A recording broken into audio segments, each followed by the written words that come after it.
22 minutes before 7. Pleasure to welcome to the studio Titus O'Reily. You're described as comedian and author. Is that fair enough? It's close enough, I guess. And author of a book that sits in front of us called A Sporting Chance, Australian Sporting Scandals and the Path to Redemption. Tell us, what's the thrust of the book, that we will forgive sports people anything? We will, and it's twofold. One, sometimes I think we don't forgive them, but the media will still hire them. Yes. And then other times it's we forgive them because someone like a Shane Warne, who's obviously had quite a few issues off the field, he gave us so many good memories that to not forgive him, they kind of taint those memories. So it's about us, not the person, that we kind of want to like them. Yeah, I'm trying to think of the list of, obviously your book's chock-a-block full of them. The person who came to mind for me, and is not Australian, so it's not in your book. I heard recently a long interview with Lance Armstrong, and he was a bit upset because he has not been forgiven.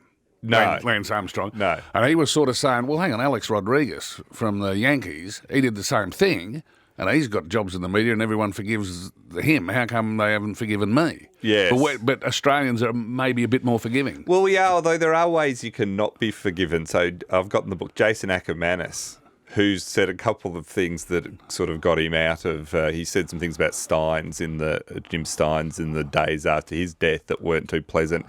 But he's never been forgiven for those things because he's not liked by his teammates. Yeah. So he was actively just berated and shunned. So, but if you're liked by your teammates and liked by the footy community or the cricket community, you can be forgiven pretty quickly. But Wayne Carey, for example, wasn't liked by his teammates after a certain transgression, was he? That's true. And yet, he's made a remarkable recovery. Well, that's the other thing, is the only other thing that will get you past all the others is you have to have been basically the greatest. So Warne can do basically anything. Carey's in that thing. Matthew Johns, who's had quite a few transgressions in his time. Yeah. Andrew Johns. Andrew Johns, so they can sort of get away with it. There are others like John Hopewate, who not so good at recovering. From his famous movie Crouching Tiger, Hidden Finger. Yes. I was going to ask, is there one sport that seems to have greater transgressors? Well, racing is probably the greatest. Racing is it attracts both colourful characters and the chance to money launder. Well, only racing could call a criminal a colourful identity. That's right, colourful racing identity, which was invented actually to avoid Australia's libel laws.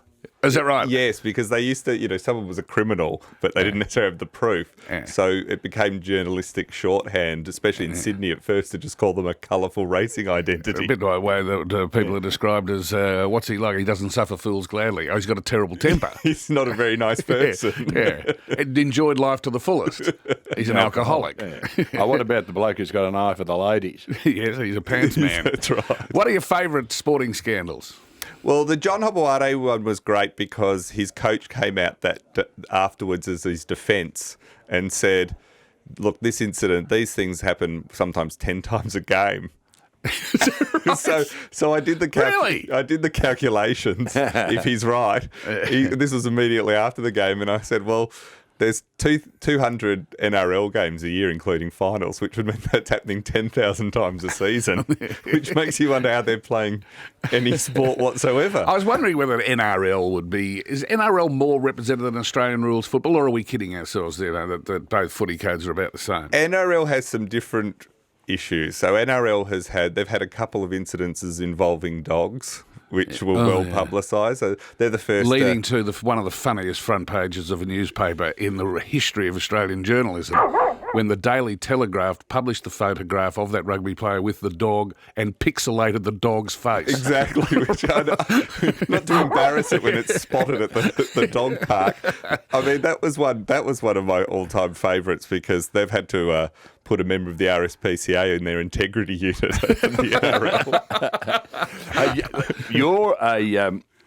You're going to be my publicity agent, right? And I'm a sporting star, and I get caught snorting coke on, whatever, and it's all publicised, and my reputation is shot. What's the first thing you do as my rescuer? Well, I've got in the book. I've got a list of helpful phrases we'll use straight away. Yeah. So you'd recognise this: out of character. Oh yes.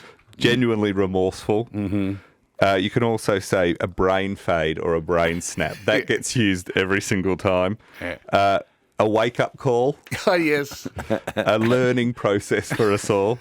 My favourite one you can always use is at all times our players cooperated with the SWAT team. But the first thing is we apologise wholeheartedly. And this is where the cricket players, Bancroft and Warner and Smith, are in trouble because they're asking for everyone's apology because they're saying we're upset and we've been very apologetic, yet they haven't come fully clean. So when Warner got asked, who bought the sandpaper? Yeah. Did you ever do this before? He refused to answer those questions. So this is when they're begging for forgiveness without it. But what you do is if you do apologise fully, we then wait a bit, and then about 6 months later we start doing the tell-all family pieces in the New Idea or Women's Weekly where we show the softer side. And then ultimately we put you on I'm a Celebrity, Get Me Out of Here, which has managed to resurrect Barry Hall for a very short period of time, and more importantly, Brendan Favola. So it's like the washing machine. It is, isn't it? And when Tomic went on and quit, I think Australians took that more personally in quitting a reality TV show than a tennis match. Titus, do you have a day job? No. Right, this is it. This is it? Writing and speaking and things like that. It's this started as a hobby. Well, we both saw you speak during grand final week and you were hilarious. Congratulations on the book. It's called Titus O'Reily, A Sporting Chance. You're a Melbourne supporter, so I'm taking it that you weren't named after Skinny Titus. No. Played for the Tigers. No. Just an old family name. It's old, actually right? it's old. It's Roman. And of course, it's not too early to mention Christmas, is it? No, perfect amazing coincidence. Perfect Christmas present for sports mad relatives. Titus O'Reily, A Sporting Chance. Nice to meet you. Thank you.